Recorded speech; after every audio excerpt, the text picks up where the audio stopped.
Hey everybody, welcome to a video that could be called 3 models, 1 car. We are in AMS1 in a very, repeat, indefinitely scary McLaren M8F CanAm car. If you're not aware of CanAm cars, Google, YouTube, sadly not a lot of footage of them. We have about 800 kilos in weight, about 800 horsepower. So that's that magic 1-to-1 ratio that will cause many skid marks in places where you didn't think skid marks could appear. Reason is, I want to test the different throttle models we applied in the last video. So we saw that some of the games like iRacing, ACC, RF1, Live for Speed, Richard Burns Rally, they all seem to be using, and I use those quote marks, seem to be asterisks. It's all not 100% proven, but seems to point in the direction.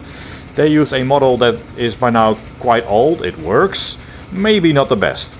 Then we saw AMS1, AMS2, RF2, and BeamNG use something that is quite different and maybe in some areas more correct, or at least more adjustable. And that's why we are in AMS1, because the flexible model in AMS1 allows me to make a virtually identical version to the old model, like iRacing, RF1, ACC.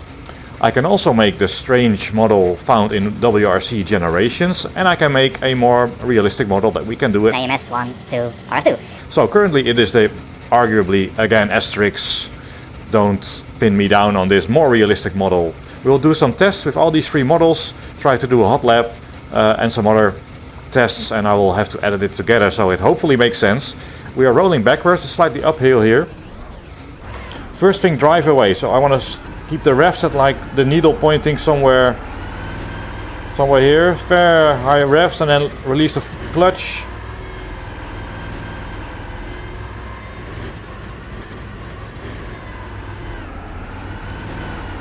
So it is quite easy. I think I have to do it about 40 kilometers to keep the revs here at that point. And then add throttle release clutch, add throttle release clutch. Driving away. And now we are going downhill slightly, maybe it's a bit easier. Revs at that point. Release clutch. Pretty easy. And exit of yeah, oh, that's flat spot. Doing it a bit quicker. And yeah, we have a lot of power because, of course, to test a model like this, you need a lot of power, because if you're full throttle, each model is the same. So we do not want to be full throttle all the time, and a car like this, it's pretty hard to be full throttle. Finding that throttle where the car starts to pick up. You see it? No, it picks up here already. At low revs it picks up. We gain a little bit of speed from almost no throttle. With this model, what you really have to be careful of is applying the correct amount of throttle to find that point where the car is sort of at a constant speed, and then you feed it in. That point is only a little bit of throttle. If I'm too abrupt, see, that was only 50% throttle or something. You could see it, I couldn't. That was too much because we got a lot of reaction from the car. So maybe that is twitchy, but if you relearn, because it's not done in too many games, if you relearn the throttle position, where to start, if you feel that car not accelerating, not decelerating point, and then feed it in from there, it actually is, you have almost the entire throttle pedal to feed in, which gives you a lot of control. You control the speed of that pedal quite nicely. Just don't apply too much too abruptly, and that's what the other models sadly maybe have taught us, like 20 years of sim racing. Apply 60% of throttle all the time just to start accelerating, and that's first reaction will be, this is too sensitive. But when you find it and then you feed it in cars like this, where being smooth is very important, because these are such beasts, I'm finding that this does work very well. Oh, a bit much. I love it because you can feel that burst of acceleration. But it doesn't, it's just a burst, it doesn't go up to the higher revs. That's the response of this engine at low throttle. You get a burst of torque, but once the revs go up, you lose it again. But that is a bit like that if you're too abrupt. So it's kind of nice to, if I'm doing this, you almost feel that. You see it in the pitch of the car and with my exaggerated head motion. So it forces me to start carefully and find that point and then feed it in, but I do have a lot more pedal to feed in, so I think theoretically maybe this is quicker, he says, asterisk, not 100% sure, not saying it is like that. With more pedal to feed in, the argument could be made you have more control. So if you continuously feed it in slowly, gently, there's never a torque peak ahead of you. I think that's a good explanation. There's never a torque peak ahead. Only in full throttle, sure, you follow the torque curve of the engine, which may or may not be peaky. I did do quite a few laps in this at Elkhart Lake, I believe, and Mid-Ohio, because there is data for these cars from back in the day what times they did, and these two tracks have sort of stayed the same. So I'm sort of doing the lap times if I really focus for Danny Hulme people, which doesn't mean it's realistic because I'm not Danny Hulme. And even realistic lap times in a sim could be achieved in the wrong way. Maybe my brakes are way better, but I'm slower on the straights. Same lap time, incorrect. So this is by no means an accurate, guaranteed accurate Can-Am car. It's just a beast which you have to be really patient with, and a good test mule. Sorry for offending Bruce for these throttle models. I need to shut up and see if I can do a good lap.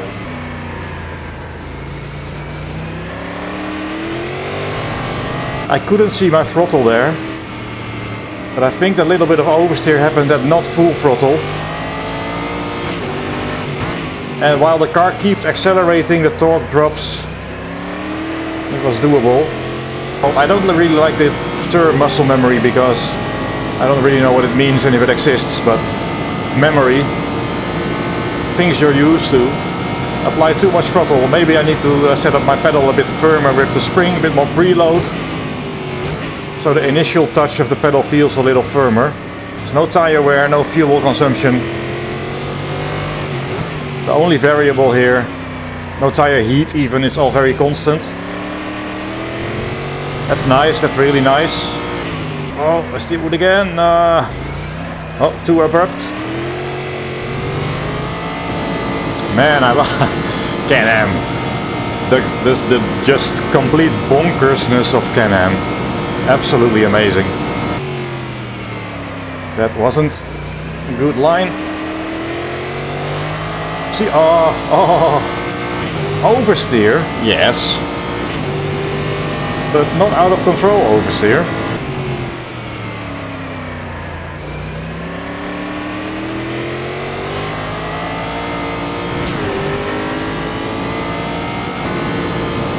Oh, so 0-1.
Oh, 986, mid-messy.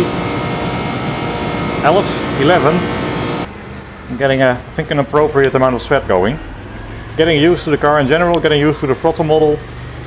easy to apply a bit too much throttle at low revs, simply that habit of doing that, and that upsets the car a little bit, but when you get it right, when you feed it in, it almost feels like you have an extra control.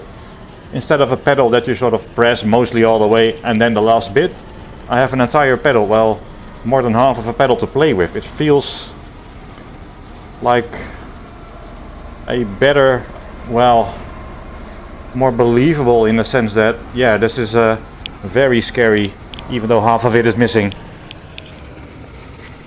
a very scary car. I should be gentle with it, and I think there is a lot of control.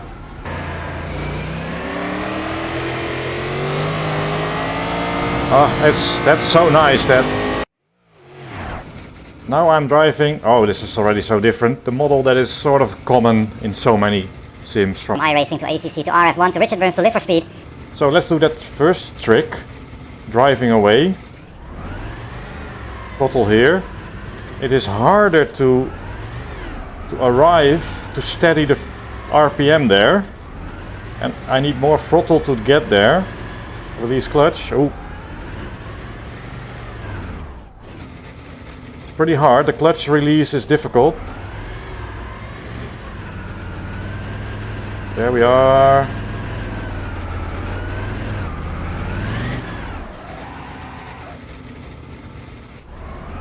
Find that point. A bit too high. It's very tricky. Really. Oh, release clutch. And then the revs rise slowly.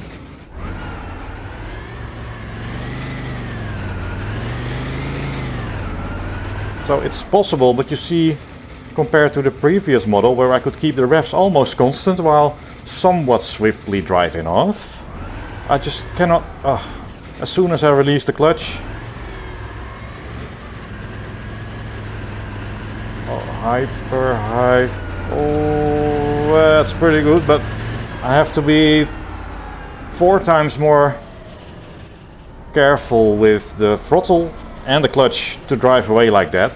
And driving away quickly without being at those revs. At the more throttle I use, so it's actually a bit easier to use more throttle, like give it 30% throttle and also a 30% loss of clutch pedal. It seems to be alright. Yeah, so you can get used to it, but the throttle levels are very, very different. Oh, we almost stall. There is literally nothing different on this car. Well, somehow the color changed. I really didn't do it on purpose. Oh, look at the throttle and the acceleration, nothing there. This is a recalibration of my brain. Now, of course, on the one hand, this is easier, right? I'm giving it throttle more than I did, and I'm not going forward as quickly, so it is easier in the sense that, sure, I'm not spinning out now, but I'm also not going forward. So initially you might think it is easier at low revs, but I'm not going forward despite 70% throttle. There is just a lot less throttle left to apply once the car gets going. And that means ham foot sim racer applies that remaining 20% a bit too suddenly, and that's still a chunky 900 horsepower car, and that's a bit much. Anyway, it's of course something you can get used to. Maybe, we'll see actually. Can we do an 11? Can we do controlled slides? Because it does nothing here. Of course I am increasing the number of laps I'm doing, so a pure lap time comparison is not really a good thing. First of all, I'm not esports level consistent and fast. Second, I'm doubling the amount of laps I've done in this car. So if I do a lap here, we have to go back and do it again in the old model, etc, etc. A thought that is going through my mind now is that this is a more understeery car. Of course it isn't. It's exactly the same setup, exactly the same everything, tires and everything. But since it needs more throttle pedal to start going, it seems I'm sort of driving it more carefully, more cautiously, until the point where I get used to it. However, that is actually quite likely to be as quick. But I think once that understeer becomes more sort of on the limit and you have to balance the car a bit, it might be more difficult there. And I recall that from some of the other games that use this model, driving fairly quickly and safely is easier-ish, but being on the limit is a bit harder. But we'll see what happens after a few more laps.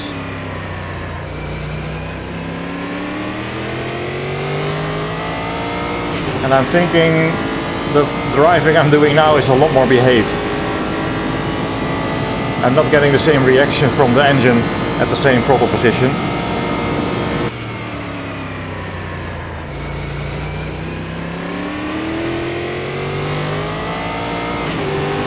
It feels like I'm being so much more careful.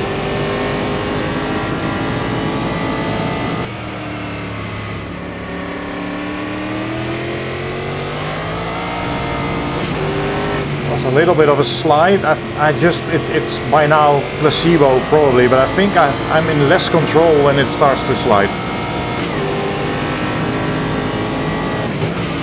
It is so hard though. I'm quite aware of human ability to believe in fairy tales, so maybe I'm talking myself towards a conclusion. It's very, very possible. Always be so careful about what you can feel, what you can taste, what you can hear.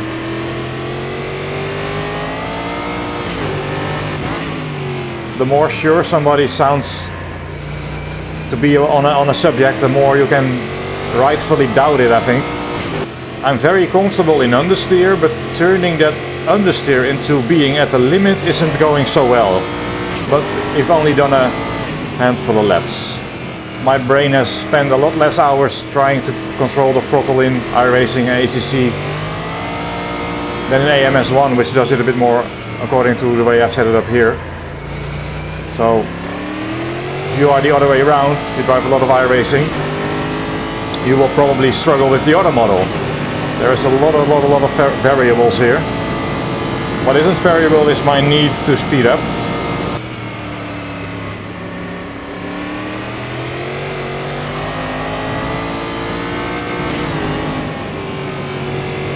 I pulsed the pedal there, so I took some throttle back.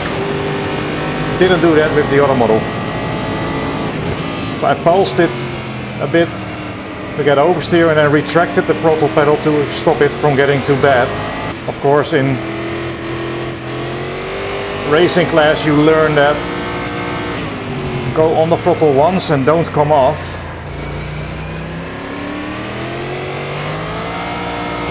But maybe with this very common model, you have to use so much throttle on the start of corner exit that it becomes too much as the revs rise and you have to let go a bit. Unnatural, I would say. The car is very much a thing you have to accept how it is and drive the way the car wants you to. You cannot force it too much. This is just a default setup. Learn how to drive with the car.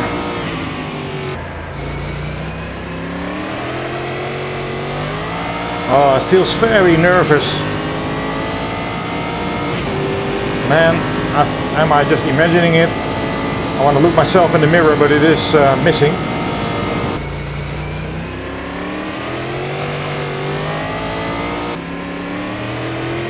That's okay. Wow. This car is really difficult. I don't have the courage to let the back step out on me a little bit as much as I did with the better model.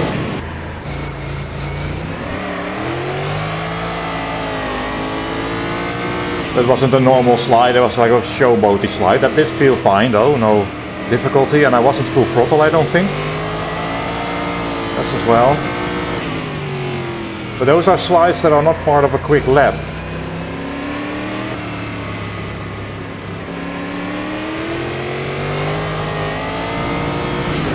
Yes, what I feel is I have to remove throttle when there is oversteer to stabilize it. And I think ultimately that is slower and a bit odd, but also slower. Then with the better model I could just keep feeding it in, but feed it in a bit slower.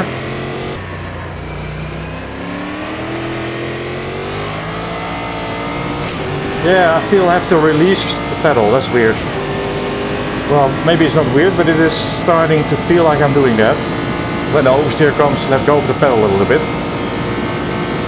Cannot keep feeding it in, and then it takes time for your foot to go back from releasing to applying.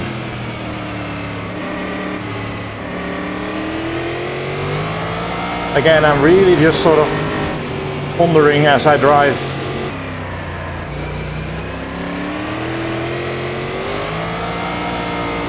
Yeah, I definitely don't have as much control at the limit. Again, that could just be being more used to something else, rather than it being better or worse.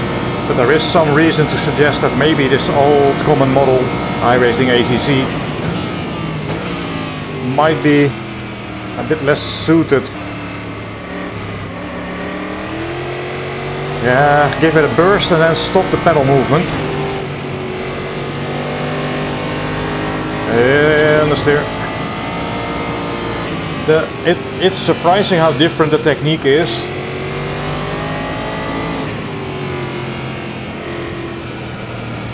I feel I have to give it an unnatural amount of throttle at corner exit, and then have to be careful if I have to even retract the pedal a little bit. That's pretty good.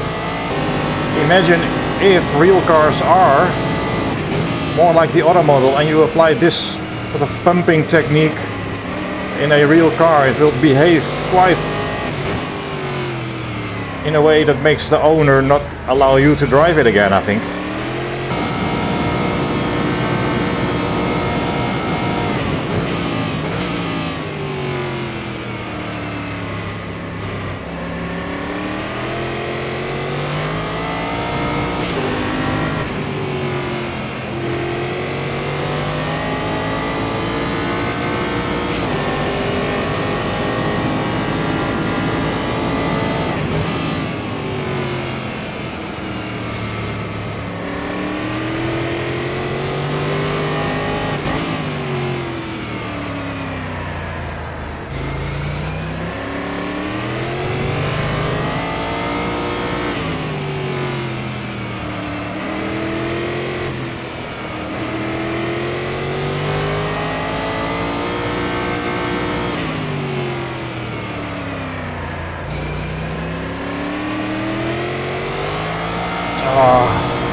No, I don't think I can do it.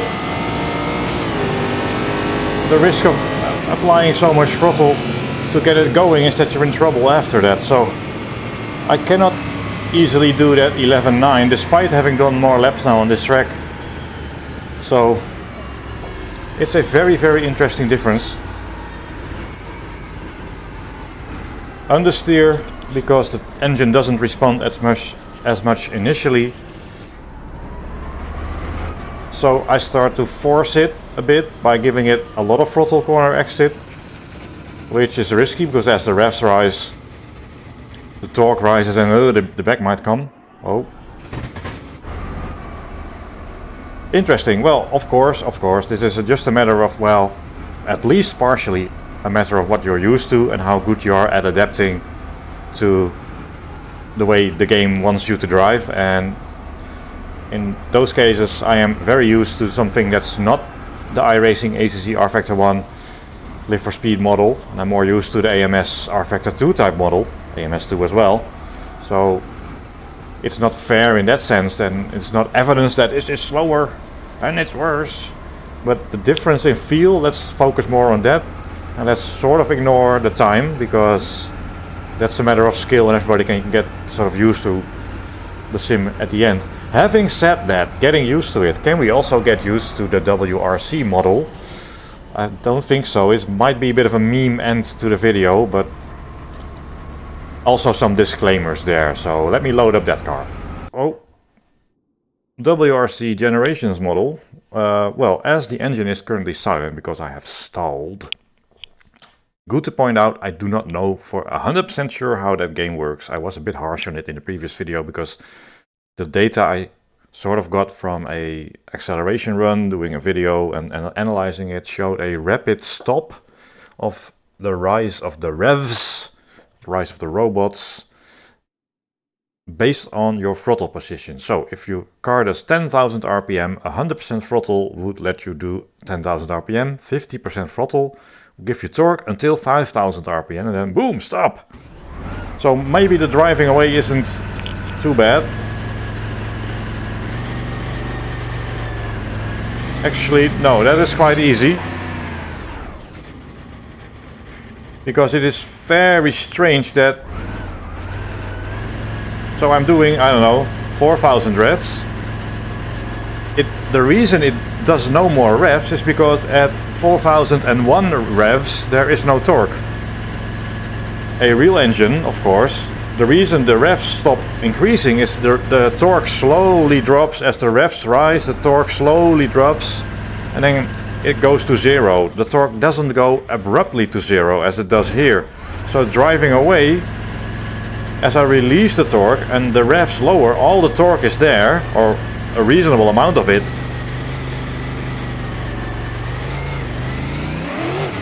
But I think it will be very hard to drive. It's very hard to control the speed.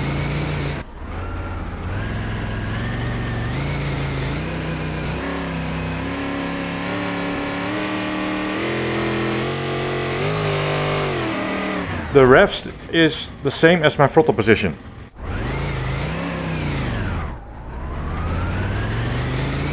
What that means, in the other models, you can be at the rev limit without having all the torque, because at 50% throttle or something you can easily get to the rev limit, but not with as much torque. The only way to get to the rev limit in this car is at full throttle. It is very hard to explain just how odd it is, and again, disclaimer, I'm not 100% sure the game does this. I tested the Porsche naturally aspirated car in WRC Generations and it seemed to behave like that, and I was a little harsh. If it is like it, I think it's deservedly a bit harsh. It's very strange, but maybe it's only that car, maybe I'm misunderstanding the model. I tested it in first gear, maybe it's different in other gears. Anyway, let's see, can we go fast? Oh, ooh, the blipping doesn't work.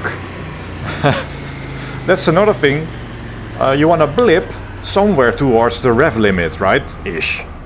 And with the clutch in, of course, there's almost no load on the engine. And with any of the other models, even though one is better than the other, I still think, but still, you don't need to press 100% throttle to blip to the rev limit. You can do it with 20, 30, 40% throttle, something like that. So a blip takes much less throttle than in this model, because remember, in order to reach the rev limit we need to press 100% throttle. So in order to blip 100% we need to blip 100% throttle. In order to blip to the rev limit, that is. So braking for turn 1 there, I was blipping, but it wasn't doing anything because I was doing like 6,000 RPM and I blipped until 50% throttle, which meant nothing, because the engine doesn't reach 6,000 RPM with 50% throttle. Man, this is confusing and difficult to drive, I think. So we have 11.9 with the, let's say, better model, probably the same time, a few tenths slower with the common iRacing ICC RF1 model.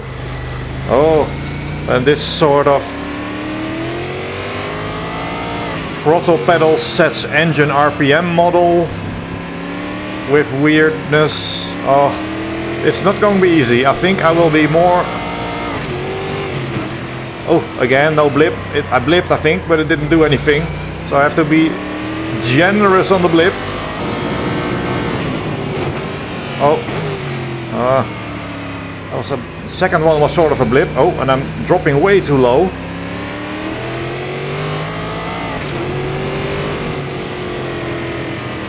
Oh, and I have no control. There is over the acceleration or deceleration of the of the car based on the throttle. Oh, I have to find... Oh no, it's so hard. It feels like all you can do is full throttle or something. It's so weird. This is uncontrollable. I need like a second to find the sort of neutral point of the throttle. And if you overshoot the neutral point, you get a lunge. So I have to be really careful finding that point. Because overshooting it will upset it. But if you're careful finding that throttle, you're too slow. Because you take 2 seconds to get towards the point where you're accelerating quickly. Oh man, this is so jerky, so... Oh.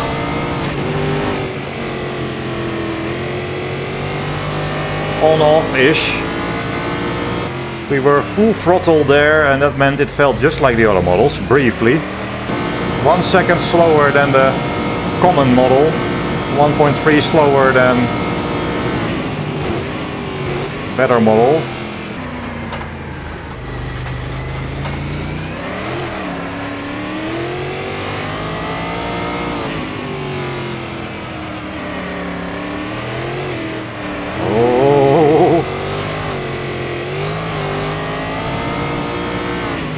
Okay, let's see. Can we do a bit better? I don't think we can much. It will take a long time to get used to it.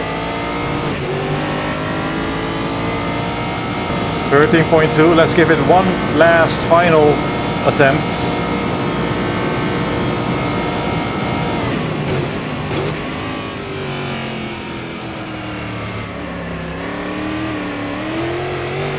Oh.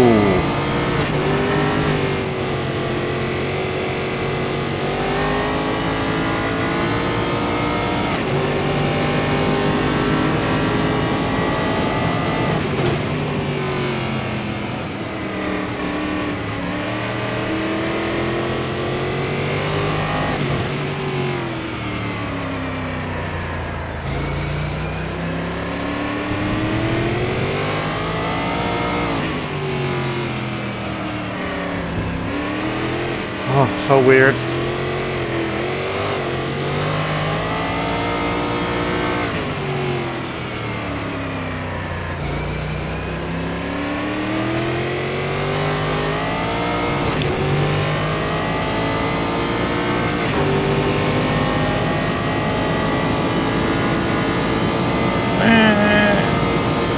Wow, 12.9. I can find some time, but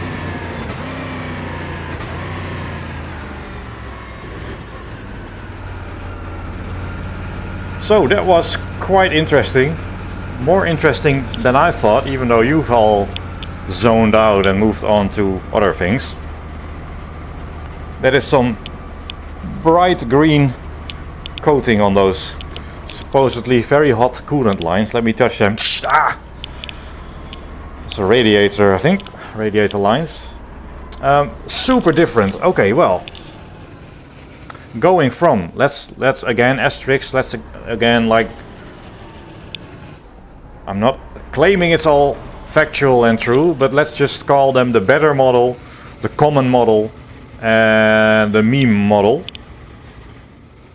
As we went from the better model to the common model to the meme model, I had less confidence on corner exit, applying the throttle, finding that point where it starts to go, and then applying more. Well, let's sort of stop talking about the meme model, because it's really, this is so weird and undrivable. But the car felt more understeery with the RF1 model, iRacing model, because I had to give it so much throttle on the corner exit. I was sort of apprehensive, but if that sort of made the back step out, being at so much throttle, it sort of got out of hand easily. It was harder to control when I dialed it into much more understeer. Whereas with the better model, I had some glorious, controlled, confident corner exits. And my tendency is to overdrive, so I don't know if there is actually more speed in there. It suits my lack of my lack of, what do we call that, sympathy for tires and everything that keeps this race car together. But it also means that I had more control of the exits, so there were some slides, but they were like part of historic cars with a bit of slip angle, with a bit of opposite lock maybe, sort of natural, not forced with the common model in iRacing, RF1, ACC. I could get the car to that point, but it would require more commitment, and the chances of the car going more sideways than I wanted it to go were there. So what ended up happening is giving it in the common model a lot more throttle and then dialing some throttle back. I think I did that. You could see the percentage on your and the bar on your screen. Maybe you can tell me what I did, but it felt a little illogical to apply more throttle to get it going and then take some out and then balance it there. Whereas with the better model, it was just a matter of the rate of feeding it in, how quickly you feed it in, and you would never have to retract the pedal because it would already start that nice slide at 50, 60, 70% throttle versus 80, 90, 100% throttle in the other model, and I never had to retract. And it takes time to retract your foot and then apply it again, and that's lost time. So you're more inclined with the not as good common model maybe to keep that throttle and try to, you know, be a bit more wild and catch that car and drive the opposite lock, because it is more costly to let go of the throttle. But it's yeah, very, very interesting. I'm surprised the differences are quite that big. Any reason to drive a Can-Am car is of course excellent reason, even if the color is, well, I quite like the color actually. So that's great. What I will ask is for permission to release this 3D model, because I think this is so interesting that you can now sort of feel for yourself in a really, really, really difficult car. Again, guys, if you have a 100 horsepower box on slicks, you're only full throttle, there's absolutely no difference. So sure, but this is one of those cars that rewards smoothness, has lots of power, not huge amounts of grip. So this is a good example car that takes a lot of bravery to drive. I'll try to see if I can release it. I'm not sure yet. Maybe by the time the video goes up I have put a link in there, so in that case, link in the description. Maybe, maybe not. I sure found this interesting. I hope you can feel this soonish as well. If you find this interesting, thanks for watching. And is that it? Well, maybe just a few more laps in the so-called better model.